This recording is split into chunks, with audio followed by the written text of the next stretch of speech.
Welcome to this episode of Tech Threads. I'm your host, Max Watson, and today I talked with Kyle Olson, who's a product manager at CatalyzeX. Well, Kyle, welcome to Tech Threads. I'm excited to have you back on round two. And yeah, we have some fun stuff we're going to talk about today. Yeah, I'm looking forward to it. I'm glad you sent me that reminder because I was in a different headspace, and when I saw that reminder, I was like, "Oh, that's right. We've got important stuff to talk about." I know. I feel bad because it was kind of late. We've been like wrapping up projects for work, with the holidays coming around. So I feel bad I'm getting this out so late, but I'm excited to have you on. This is going to be fun.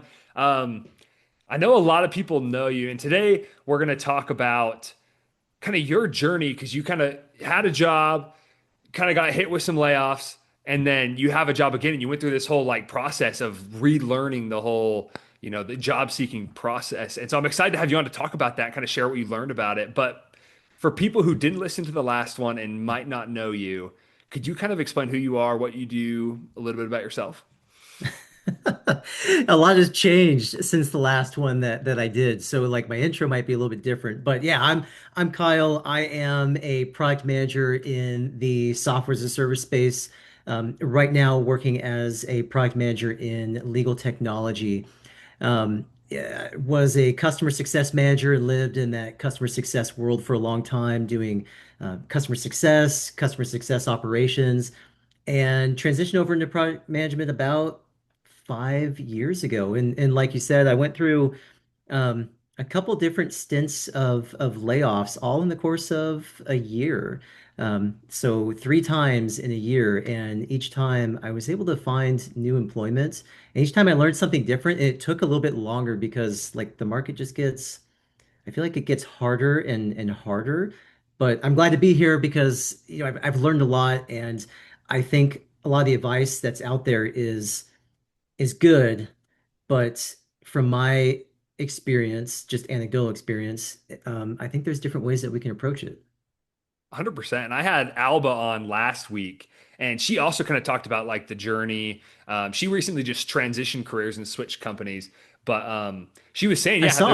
there's a lot different, yeah, that's going on with how people are getting jobs, especially in the PM markets, what it looks like to get a job in the PM market, and everything's just kind of changing rapidly. And it's kind of cool that you've been through it and been successful at it multiple times, and you have some great advice to share. So can you kind of start with like your journey, like take us from the beginning because there's 1 year, three layoffs, just bad market. Yeah, what kind of like what's your story with Yeah. that? Yeah, so really it's just the first thing I think that needs to get out there is that usually it's not your fault, right? Like if something is happening, whether it be you're in a private equity company or you're in a startup or you're wherever, there are decisions being made that are not your decisions. And it could be that you're just the highest paid employee, or it could be that they threw darts at the board and picked you for that layoff. There's so many people that just they work so hard and then you get laid off and it's gonna eat at you. So for me, what I like to do, and I learned this after my first layoff. So it was just after Memorial Day of 2024. And this wasn't my first. I've actually been through plenty before. I've got a track record of picking them. I'll get one right eventually. But it was just after Memorial Day 2024, and I got laid off. And I've been at this company for several years. This is where I got my product manager start. And it ate at me because it caught me by surprise. And the first thing I did that I don't want anybody who's listening to this to do was I went and I spent 18 hours for 2 days, 18 hours across, 36 hours across 2 days, basically, at my desk, just mass applying to job after job after job after job. And then just because that I felt like that was the only thing I could do. I felt like I have to apply to as many jobs as I can, get my name out there as quickly as possible. I did the standard LinkedIn post, hey, I lost my job. It actually got a lot of traction, which we'll talk about later. But after that, I was like, I should go do some exercise. And I went and I did some exercise. I was doing deadlifts. I was doing a warm up, deadlifts, warm up. I wasn't even doing my working weight. I blew my back out. And that was because I let the stress eat at me. And I actually learned from that, you know what, when you get laid off, like the first thing you need to do is just close everything down and step away for a certain length of time, however long you need to process, because that is going to be the first part of making sure that you get your mind right, which is a big reason for, I think, why I was successful because I was able to get my mind right and think about things a little bit more strategically than just, I have to find a job as quickly as possible. 100%. I couldn't even imagine like you kind of feel like your back's against the wall, especially like with you have a family, you have a career, this like out of Yeah. nowhere, out of left field that just happens for, a number of different reasons. Yeah, it's not even your fault. And now you're like, oh my gosh, I got to get going. Like I got to find something and just kind of start grinding at it. So I couldn't even imagine like the stress and the pressure of that. Like how did you It's deal with tricky. that? Yeah. It's such a tough Well, situation. it changed for me every time. So that first time, well, the very first time, so we'll go way back, but the very first time it happened to me it was like 3 years into my career, and I was a manager of a CS team, activation, onboarding, and training. And I came to the office, it was like a normal day. And I sat down, I'm like, cracking my fingers, like, okay, so who do we have on the docket today for training and what kinds of things are we going to be doing? And then I noticed it was a little bit different in the office. Like everything felt a little bit different. And somebody came up to me and were like, Kyle, is this true? I was like, is what true? Like, what are you talking about? And he's like, are we all getting laid off? I was like, no, are you kidding me? Like, that's ridiculous. And then I look around and I'm like, wait a second. And I pop my head up over my cubicle and I look over and my best friend, who's actually also my manager at the time, he was in the office with like his head down, talking to his manager, and that's when I had my oh crap moment, right? Mm. So like at that point, I thought I was about to buy a house actually. And then shortly after that, I found out that we were expecting our first child. So it was a great time to get laid off. Um, but we found out it was a news article that got leaked early. So there was that. And from there it was pretty that was pretty rough. This last one felt a lot like that because I had, my family to think about, 3 kids now, and my career and the state of the market, which I knew, which I always said, like, this job may not pay me very well, but I'm grateful that I have it because there's not a lot out there right now. So when I got let go, I was like, oh boy. And I did all the wrong things, right? I sat at my desk for too long. I stressed, I carried everything on my shoulders, and then I paid the price by blowing my back out while exercising, which is supposed to be good for you, but not when you're at your desk for 36 hours. Mhm.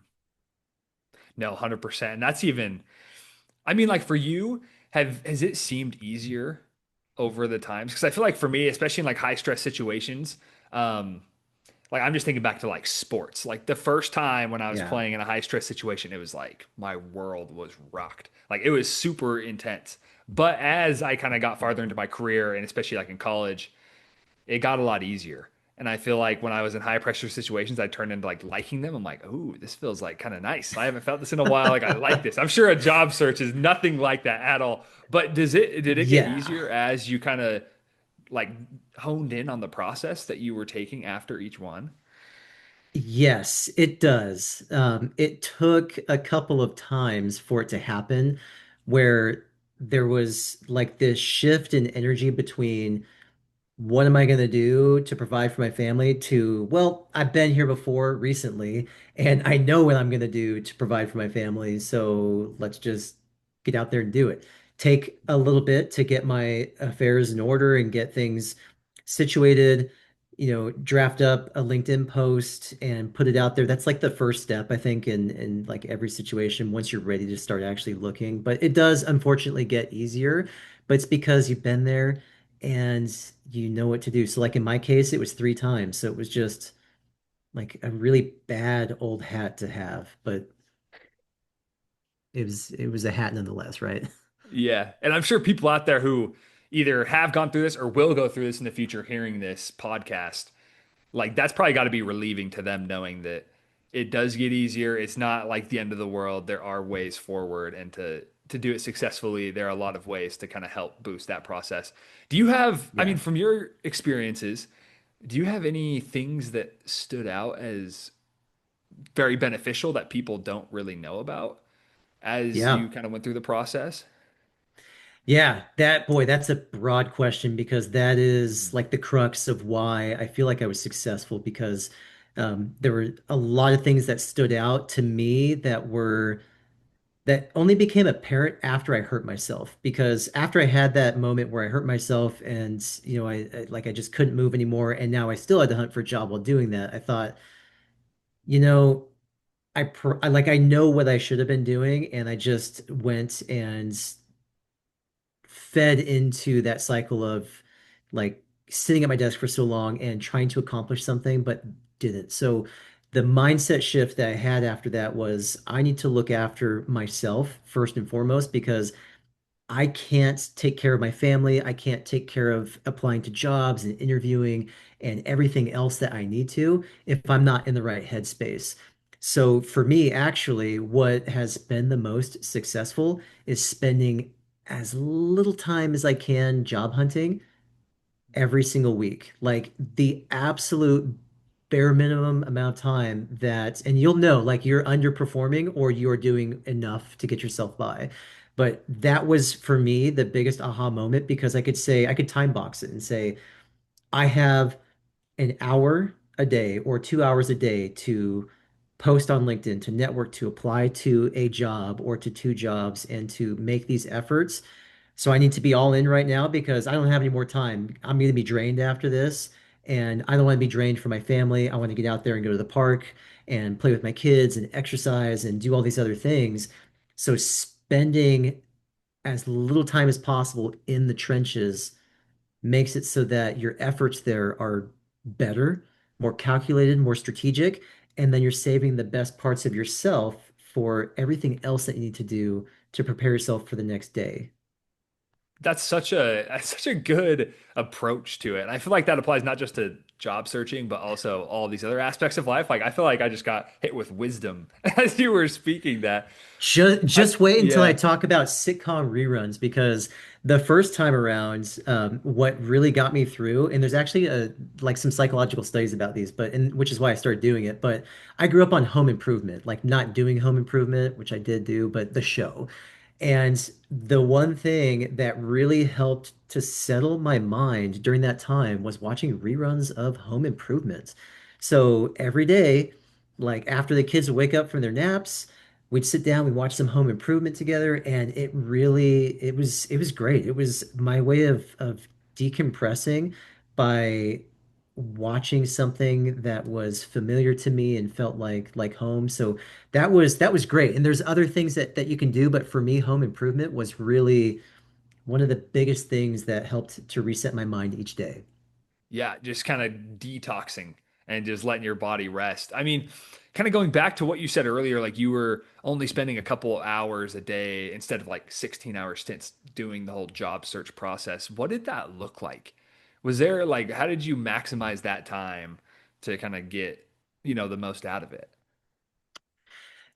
Yeah, each day was a little bit different based off of the results I've been seeing from previous days. So like when I first started the job search, it was okay, let's create some alerts for jobs and let's see what comes up, right? LinkedIn will email you constantly about new jobs that you'd be a good fit for, and you don't even need premium for it. Although that is something you can do. You can get premium for free if you're jobless. If you've never used it before, they'll tempt you with it. It's not worth it. But that's the first thing is set those alerts up. Make your post. Let your network know that you are searching. Those posts tend to do really well, fortunately and unfortunately. Like all the posts that I've had that have done well were either really unhinged, like when my kid ran outside at 3 a.m. and I went out looking for him in my underwear because I thought 3 a.m. was a safe time to go out like that. And it wasn't. That got me a lot of attention, but also like, hey, I'm jobless. I'd like a job for my birthday. That also got a lot of attention. Like people really right now are resonating with that. So do that, and then start to look for positions where you would be a good fit, but don't start applying to them right away. Like you've got work to do on your resume, you've got work to do on your LinkedIn profile. Like you can send out some applications. Obviously, for like unemployment services, you have to start sending applications each week. So send those out. But take that first little bit of time, use AI to redo your resume because it's not good enough. It really isn't. And don't ask it to redo your resume. Like you actually have to give it exact instructions on how you want that to be. And then do the same thing with your LinkedIn profile. So specifically on the resume, Google uses this XYZ method. So Google, the company for recruiting, is I did X as measured by Y with Z results. And if you can take each of your bullet points in your resume and turn it into that, then you're going to be able to show value in your resume very quickly. And that stands out heads and shoulders above whatever other AI things that people are writing with their resumes and job descriptions. So that's where I start. And then once you have that locked down, then start applying and networking with people on LinkedIn. Did you see anything? Because I'm trying to like compare myself to like my past job, like when I was in college trying to get jobs, like I got a new job just barely, that whole process. Is there anything that's changed in the whole job search process that you can remember, or is it still pretty traditional based on what you hear and read about and just kind of know from past experience? Yeah. I'd say it's still pretty traditional with the exception that it is a lot harder to get your foot in the door. So previously, you could get a referral and get your foot in the door almost guaranteed. Someone at the company refers you, passes along your resume, and that's basically slam dunk. You're at least in the door and you have your first human interaction. Now, referrals, they're worth almost nothing unless you're getting referred by the hiring manager or by the recruiter, and the recruiter and the hiring manager know each other really well. That's one of the biggest changes. Otherwise, everything else remains mostly about the same. It feels different because you get fewer calls because every job position gets hundreds, if not thousands of applications, and they just can't get to you. So that's another aspect too, is if you want to guarantee that you have a better shot or not a zero shot at getting in, is applying within that first hour of that job being posted, because that gets you in that first group window for initial reviews. 100%. And I think like I know there's a lot of AI tools out there that just like quick apply for everybody. This whole like new technology of quick applying is kind of, and I've read articles about this too from recruiters. It's kind of like ruined things in a way because now, yeah, Yes. you have that, you have jobs that have 600 applications and maybe like half of those are fake or not even valid or whatever. But those kind of bog down the real people who are qualified and trying to get those jobs, which is And super interesting. what I was told by some recruiters is that when they post a job, they'll probably get hundreds of applications in a single day. And a lot of times they have to close it down after that day or 2 days because they've gotten so many. But the problem is that of those, if let's say they get 1,000 applications, 90% of them are actually just unqualified. Like they, in a normal circumstance, would not be qualified, but it's become so easy to mass apply, they're just applying. So now you've got 100 actually potentially qualified applicants, but how are they going to find you through the mud? Like, yeah, they're using those ATS systems, and for whatever reason, the recruiter world treats ATS systems like wrestlers and magicians treat their own services and what they do. Like ATS is real. They are using it to filter you out, to tag you as certain things and not push you through. They will deny it and they'll gaslight you for it. But it's the same thing. Like wrestling, they don't punch each other in the face. They say that they do. They don't. Magic is also distraction. Like the ATS is going to do it. So yeah, the ATS will filter out all those people, but you're going to get caught in that ATS filter too.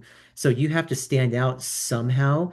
And one of the best ways is by being an early applicant because you will get in that first bucket for a human review potentially. And also the networking. Like if you can get in touch with the hiring manager or somebody on that team, it's going to get you a much better position against everybody else that's applying. I agree too, because I know like previously you talked about how like referrals from internal people don't really matter as much. And I had that exact same experience. Yeah. Like I went to school, we had to take networking classes at Cornell that I went to, and it talked about like the Nice. traditional way of like, hey, you got to know people, you got to talk to people, like this is how you can reach out to people. And then we actually had to reach out to alumni and start asking them questions and stuff like that. And so I was like, great, I got these skills, I know what I'm doing. And then in my first and second job search, for the two jobs I've had, like both of them came without referrals, completely without referrals. Because all the other ones that I Hmm. applied to with referrals, which was like 20 and 30 when I was in college, like a lot. Hmm. They just were never seen. And I'd like talk to the Yeah. people and they're like, "Oh, did you get an interview?" And I was like, "No, I didn't." And they were like, "Oh my gosh, that's so crazy seeing your resume, knowing you, like you should have got at least one interview." And they're like, "Yeah, it's probably just got, yeah, like you said, the system kind of blocked it out. The referrals don't pull as much weight as they used to." Um, Yeah. which is just, yeah. So it's interesting. So you mentioned that like getting in touch with the hiring manager and more HR-ish people who are actually going to be pushing your resume along in the beginning. How do you Yep. recommend that people do that in a way to stand out? Because I feel like a lot of people might be doing that. Do you have any advice on how you can do that in a way to stand out or how you did it that kind of helped? Yeah, I used a template that I got from someone that I worked with before who is in sales.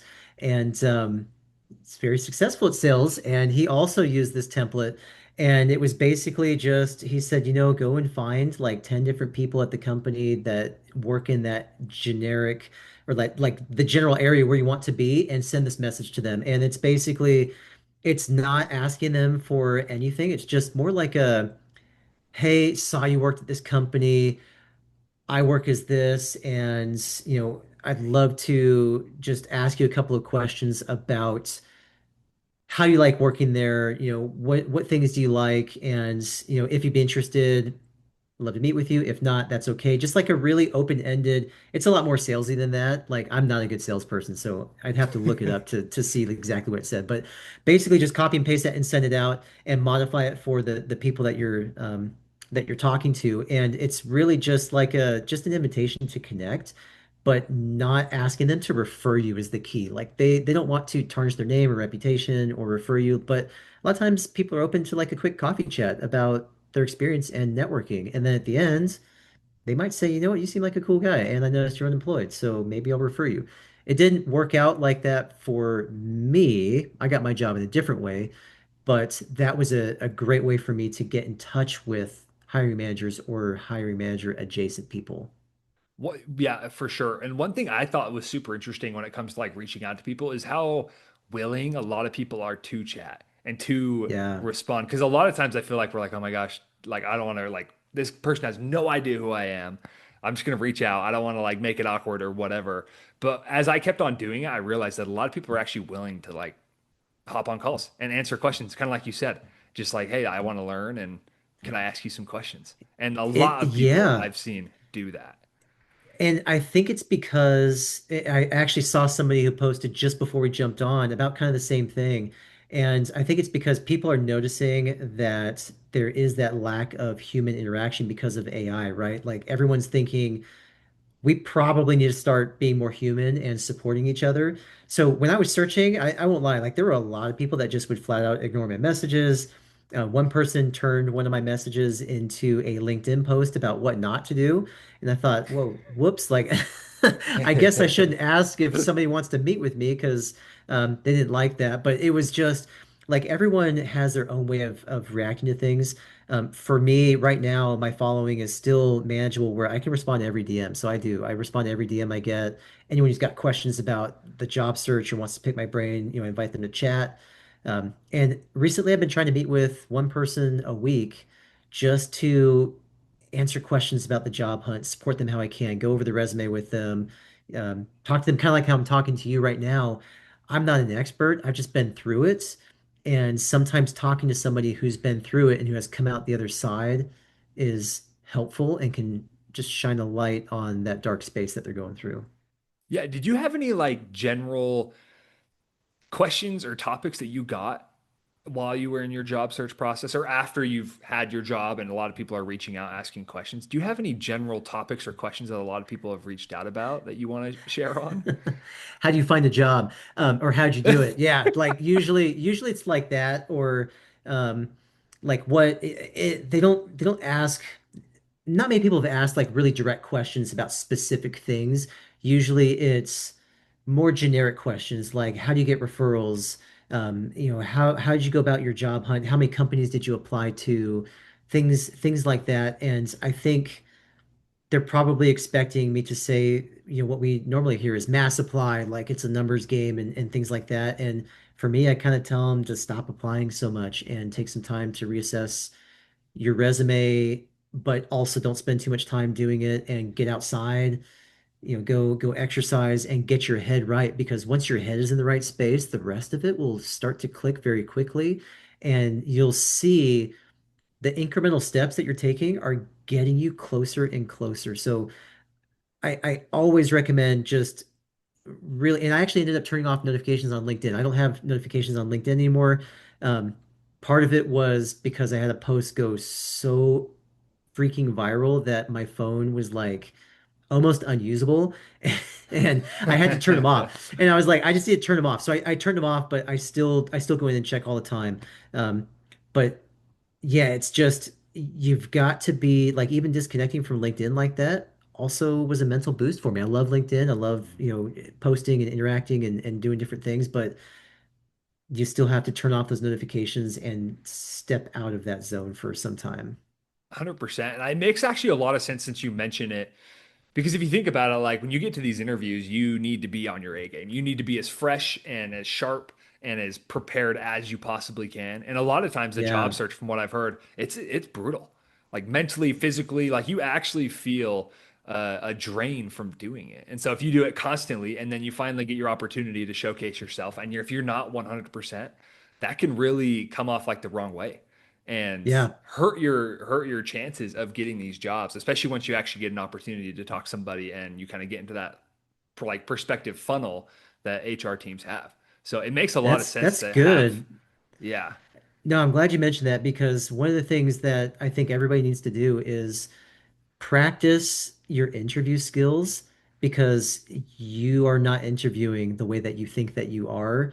And with technology today, it's so much easier to practice your skills. Like you don't have to go stand in front of the bathroom mirror and talk to yourself in practice. You can just fire up ChatGPT or your AI of choice, turn on voice mode, and then tell it, here's my resume, here's the job description, here's what I'm looking to do. Don't be gentle. Like you're the hiring manager and you need to scrutinize everything I'm saying and interview me like you're the hiring manager and then have it give you feedback and then do it again and again and again. Because where most people start to fall flat is tell me about yourself. That's the one question where everybody falls flat because they go into their life story. Yeah, I was born in Santa Cruz and I was a surf baby and my parents loved me lots. It's less about that and more how can you tailor your tell me about yourself to meet their needs? Like what did you do in your past jobs that can solve their problems? Mhm. So that's a 100%. big thing. And I also tell everybody that too. I'm like, practice your interviews. If you need somebody live to practice with, you can practice with me because I've done a lot of practice interviews and I've gotten okay at them to the point where like the Department of Workforce Services actually wanted to use me for interview practice. Um, I went through the meta interview round as well and had the absolute trash kicked out of me. So like I know what it's like to interview and it's tough. So I've offered anything and everything I can to help people to find jobs. Just like one person a week so I don't overwhelm myself. 100%. And as we're kind of wrapping up, because we've been going for a minute, do you have any last advice or anything we haven't talked about that you think could be beneficial for people out there, either looking for jobs or, you know, everybody should know this stuff from the beginning, anyways? Do you have any last advice or anything that you think would be helpful? Yeah. When you're job searching and you start to question yourself, that's normal. Like if you feel like you're not doing enough because you applied to two jobs today, that's normal. You are doing enough as long as you are holding your application and your efforts to a higher standard in that time box. That is plenty. Because if you apply to 10 or 20 jobs a day and you do that every day for a month, you'll be so burnt out that you just won't see the faults in your applications and in your interview skills if you're even getting them. Like spending 90% of your time doing things that you love that's going to recharge you is going to be so much more beneficial for your job hunt than spending 90% of your time job hunting and 10% doing these other things. Like it's not a vacation, but you do need to make sure that you're taking care of yourself in whatever way that you can. 100%. You need to be prepared. You need to keep yourself going.